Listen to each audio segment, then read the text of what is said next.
including 11-1 this year.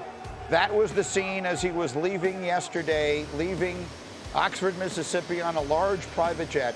You saw the fans yelling and booing and cursing and all sorts of things. He was obviously greeted very differently when he got to Baton Rouge.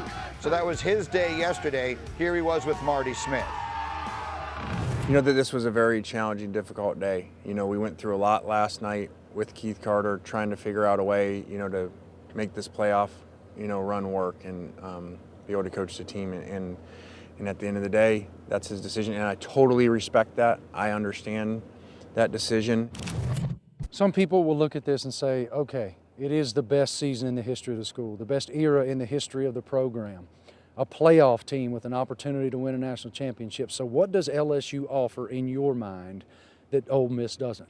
I don't know all that. It just was something that I prayed on and made a family decision. And maybe it's right, maybe it's wrong. But I think a lot of times, you know, you just go prove things right. And that's what we're going to do when we get there. Fascinating. So everybody wants in on this conversation, but we will begin with Paul Finebaum and Josh Pate. We are delighted to have both of you guys with us here to offer perspective. Now, Josh, you just set the table because we have a lot of people who watch this show who are probably not as intimately familiar with the details of the calendar in college football now as the people who would routinely be watching and listening to you. So can you give the most concise version of why, in order for Lane Kiffin to go to LSU, it had to happen right now? Yeah, so college football's calendar is a disaster. It's like if your mom walked in your room, threw a grenade in, it blew up, and then you get in trouble for the room being a mess. That's basically the existence of a coach or an AD right now. So National Signing Day is 48 hours from now. You may be thinking to yourself at home, but isn't the conference title game this Saturday? Yes, I told you it makes no sense. Furthermore, the portal, which would be college football's free agency, that is in the middle of the playoffs. And you might be thinking that makes no sense. You are correct. And so everyone who needs to hire a coach fires their current coach in October so that they can have a search in the middle of the season so that they can get a new guy in place, hopefully by yesterday, like LSU did, so that they can salvage a recruiting class and a portal window. I hope that makes sense, Greeny, because really it can't make sense because it doesn't make sense. Correct. It is understandable. It definitely doesn't make sense. Paul Finebaum, what are the right? We have seen Lane Kiffin. The one thing I said yesterday is Lane Kiffin leaving a trail of fury behind him as he departs from one job to another is one of the few things left in life we can still count on. What are the right things to be saying and thinking of him this morning? In many ways, Lane Kiffin has become college football's version of Kim Kardashian. No matter what he does or what she does, everything crashes and burns around him. And this is so interesting because, Greeny, as we have talked many times here before, Lane Kiffin was hired by Ole Miss. He rebuilt his reputation. He rehabilitated it, and he became a sane Lane Kiffin until yesterday when he burned it all down once again because that's who Lane Kiffin is. One of the big arguments all day Saturday on the game day set and everywhere else, let Lane Kiffin coach out the rest of the season. And then Lane telling Marty Smith yesterday, I wanted to coach the season, and he blamed it on Keith Carter, his boss. Guess whose fault this is? This is Lane Kiffin's fault. He could have easily coached the rest of the season in the playoffs and maybe won the national championship had he remained the Ole Miss coach. But he chose to blow it all up, take the LSU job, and try to have his cake and eat it too. What do you think, Josh? I think it was laughable to ever suggest that he was going to be able to stick around in Oxford. Paul just stated it very clearly. I was sitting over in the corner like, hey, I know a way he can stick around and coach through the playoff. There was one. It was remain the Ole Miss head coach. So, I mean, if you're a friend of Lane or if you have certain motivation to try and get him to stick around, I get it. But in the real world, put yourself in Keith Carter's shoes for 2 seconds. There is no world where he's allowed to stick around, especially when he's headed down to Baton Rouge. I don't know if people have checked the Wikipedia page in the last few minutes. That's a rival school to Ole Miss. So there was no world where that was ever going to happen. Okay, a couple of other things that come from this now. First off, we heard Marty Smith asking this question. Let me stay with these guys for another minute here. We heard Marty Smith asking this question. Is this really a better opportunity, Paul? LSU obviously is a blue blood, if you will, and Ole Miss is not. But Ole Miss is going to the playoff this year, and LSU is not. Is this really a step up for Lane Kiffin? Well, the easy answer is LSU is a much better job, but that is until you look at the last couple of years when Ole Miss has been the better program and is infinitely better right now. Ole Miss fired its coach and paid him LSU fired its coach and paid him $53 million. So it looks like a better program for this reason.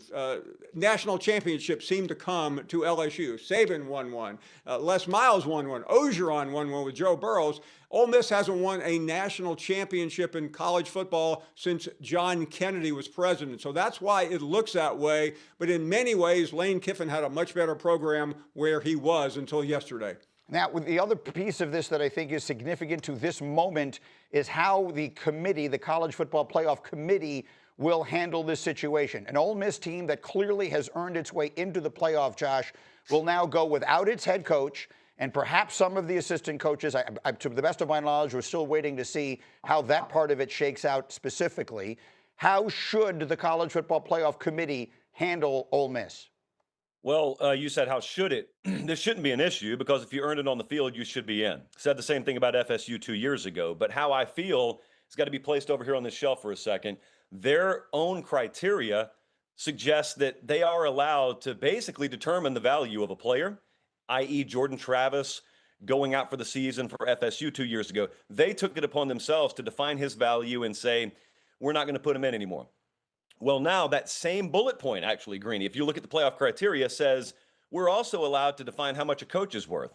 And if coaches, in this case, plural, leave, we're allowed to sort of reassess your resume. Forget about the 12 games you played on the field. Forget about the players and all that. We're going to let 12 people sitting in a committee room in Grapevine, Texas, decide how much the departing people are worth. And that's why I'm going to be glued to that playoff rankings reveal tomorrow night.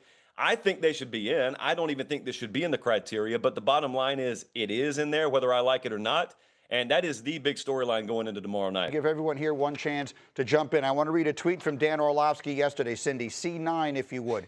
Dan, you tweeted yesterday, the people who set the CFB calendar should be absolutely ashamed of themselves, ashamed, utter embarrassment, and should 100% cost people their jobs. Dan, explain that tweet. Well, because what is Lane Kiffin supposed to do? Unequivocally, everyone would sit here and tell you, top 5 job in college football, LSU. Unquestionably, the chance to legitimately go win a national championship, and not a ton of schools can say that. And so he's left with the decision, because of the way the calendar is set up, and Josh pointed it out minutes ago, he's left with the decision of, I just took this team to the brink of the playoff and a potential national championship, and seeing that through, or turning down what maybe is the next step, what maybe is a dream job, what maybe is, in his words, he said, the next challenge. So Lane Kiffin's the bad guy here because of these idiots who set this college football calendar this way? That's not Lane Kiffin's fault. If we remove all the emotion, what is he supposed to do? Truly not take the next step because poor calendar management and setting of dates? That's not fair to Lane Kiffin. It's not fair to the kids. I feel awful for the kids at Ole Miss.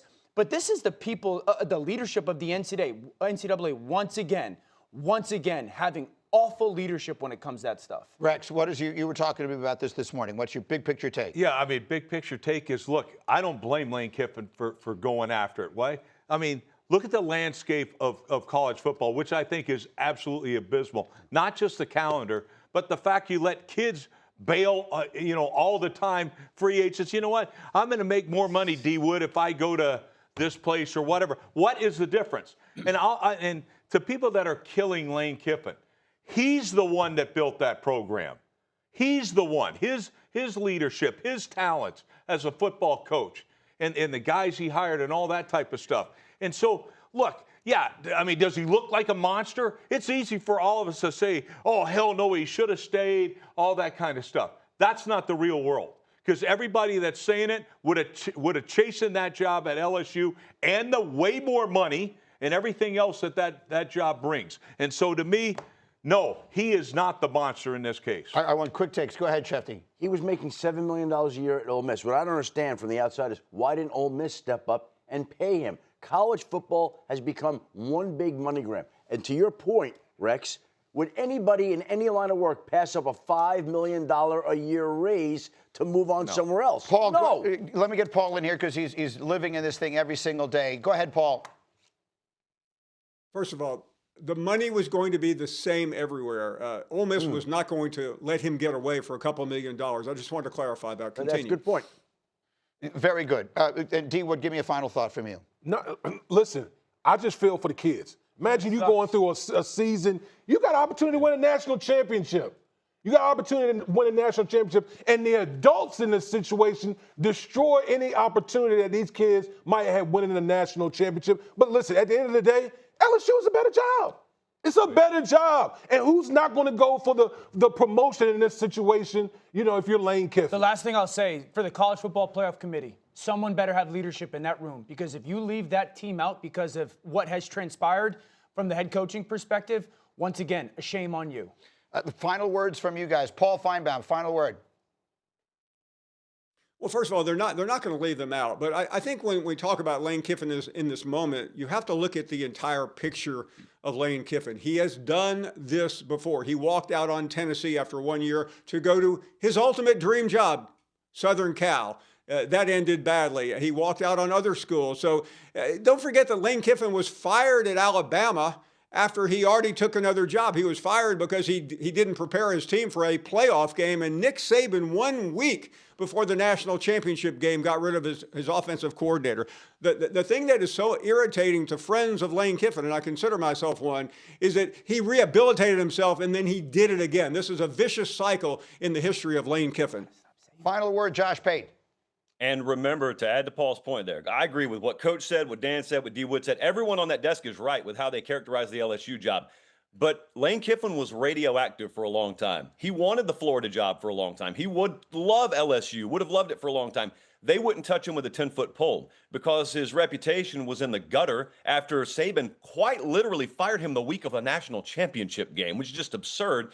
He goes to FAU, and then it's Ole Miss that said, we'll take a chance on you. We'll give you a shot. And they're looking at it a little over half a decade later saying, look, taking the LSU job's one thing, but the way you treated this job on the way out, that's what they're going to have a problem with for a long time. Okay, I have to leave it here for the moment. We will come back to this with this entire group and have much more to say about it. Obviously, it is the story of the sports moment. Okay, so obviously this is what everyone was talking about. Everyone on my desk wants to get in on this as well, and they will, but I've got Josh Pate and Paul Finebaum here to offer the perspective. We dove a little bit into the mechanics of this in our first hour this morning, for those of you just joining us, and how the calendar is set up, or a decision of this kind needs to be made at a time like this, which is just steadfastly ridiculous. That said, Paul, all of that aside, does Lane Kiffin come out of this looking like the villain? Yes, he does, and it's self-inflicted. And what he just told Marty Smith 3 years ago, he said the exact same thing about Ole Miss when he turned down Auburn. He stayed because of his family. And unfortunately for Lane Kiffin, as great a coach as he still doesn't have a championship as a head coach, by the way. He keeps bringing all this on, and part of it is he's always looking around. He has wandering eyes. Last year, had Florida done the right thing and fired Billy Napier, Lane Kiffin would have taken that job. This year, the better job is LSU. 3 years from now, what if Alabama comes open? You don't think he wants that job? He was begging for that job 2 years ago after Nick Saban retired.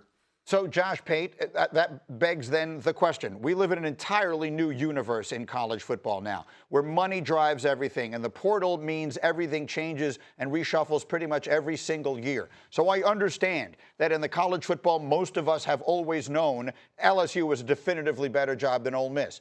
But is that still the case? Ole Miss is in the playoff this year. They have a chance to win the championship. LSU does not. Does he have a better job now than he had yesterday? On the surface, yes. The coach said something in the first hour that I want to reiterate. There are many people who believe, and I would assume Lane does as well, that any success that's coming to Ole Miss right now, he's largely responsible for. And now you juxtapose that on the shelf next to what LSU has been, which is where every coach this millennium, aside from Brian Kelly, has won a national championship. Ed won one. Ed Orgeron won one. Les Miles won one. And so the thinking is, the best at LSU is sort of the expectation, or the best at Ole Miss is the expectation at LSU. Some people call that sort of purple and gold propaganda. I think there's some validity to it, but that's in a vacuum. Like Paul just said, this didn't happen in a vacuum.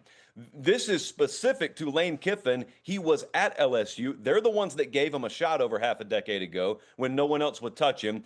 And 6 years later, he's got them on the precipice. They're in the playoffs. So if you wanted to find out what was possible at Ole Miss, it's right there in front of you, which is why, to your point, Greeny, I don't really know that there's a right answer to it as far as who's the villain, who made the right and the wrong move, because you got to kind of be in the weeds and in the sauce there to have even experienced it to answer it. Paul, how should the playoff committee treat Ole Miss now, as it will be without its head coach and possibly some of its assistant coaches as well? Well, they should ignore it. They should look at what's happening on the field. But if you want to trust this playoff committee, Greeny, do it at your own risk, because I don't ever trust them when you put 12 or 13 people in a room. Now, the difference is you have Lane. You would have had Lane Kiffin as your head coach. Now you have Pete Golding. Anybody heard of him? Not really. Is he a better coach than Lane Kiffin? No, he's a far inferior coach, but he still has the same team. So what does he get out of that team? I think they should stay where they are, but I don't trust this committee to do that.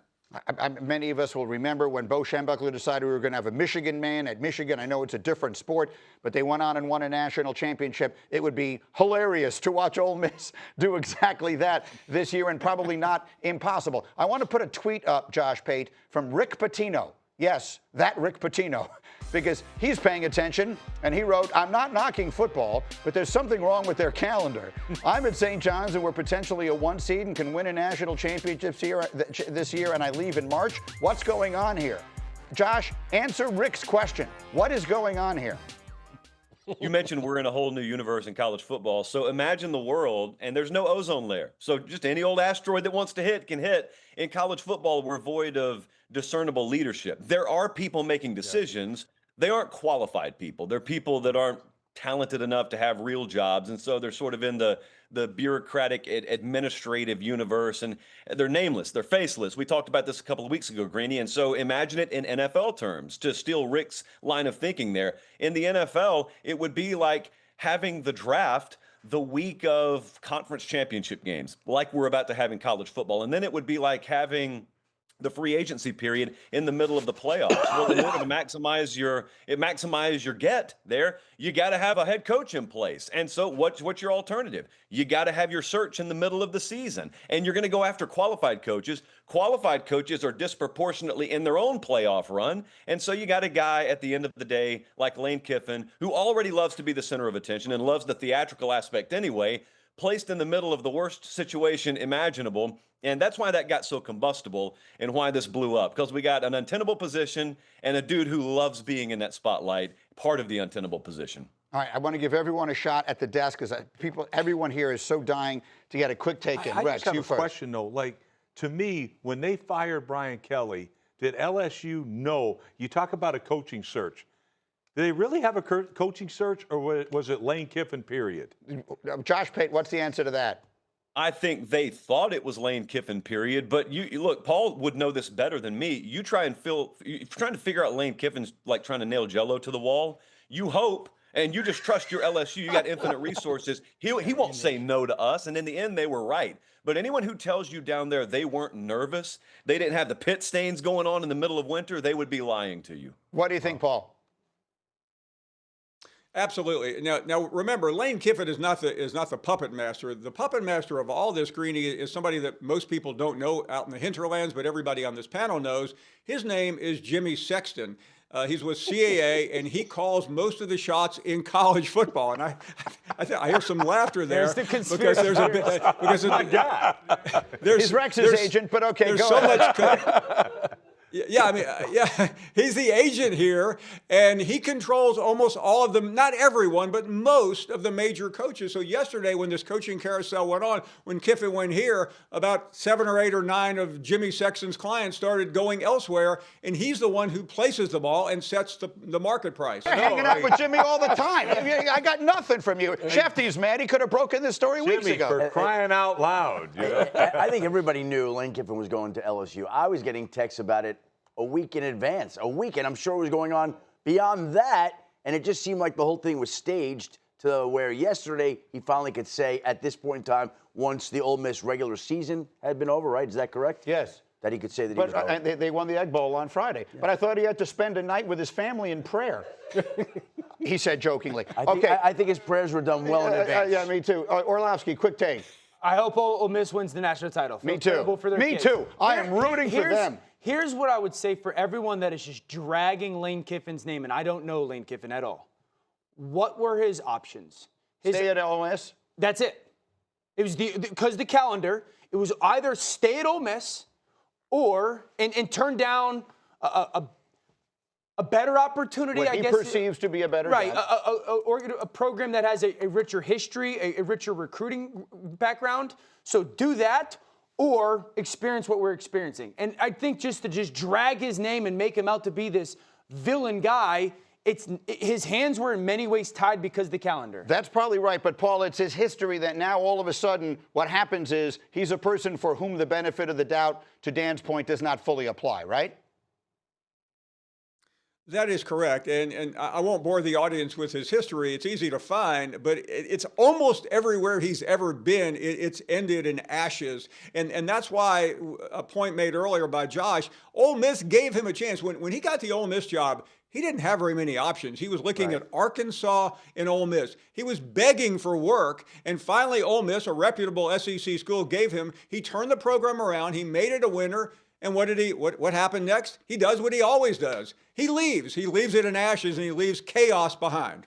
D. Wood, final third from you. I just feel bad for the kids. Yeah. I mean, that's, to me, we talk about all the different people in this equation, but the main one in this equation is the kids who have, battled their asses off this year for a national championship, and now their coach has gone off to LSU. Maybe they'll still win one. Josh Pate, final word. It's crazy because like every point being made here, everyone agrees with. I would suggest, you notice we haven't talked about John Summerall this morning, Greeny, and people are like, who? John Summerall just took the Auburn job. John Summerall is coaching in a conference championship game this weekend at Tulane. It was in a very similar situation to Lane, difference being the theater did not exist around it. And John handled it pretty well and kind of resisted that spotlight. And so, like, to Dan Orlovsky's point, everything he's saying about the LSU job compared to the Ole Miss job is correct. But I think people are dragging Lane a little bit more for the way he handled it publicly, more so than, oh, how dare him take the LSU job. Most of us would have as well. Maybe we handle it more Summerall-ish than Kiffinish, I guess is the best way to put it. You want this, you got that. No way, watch them walk right past you. Run fast, run fast, run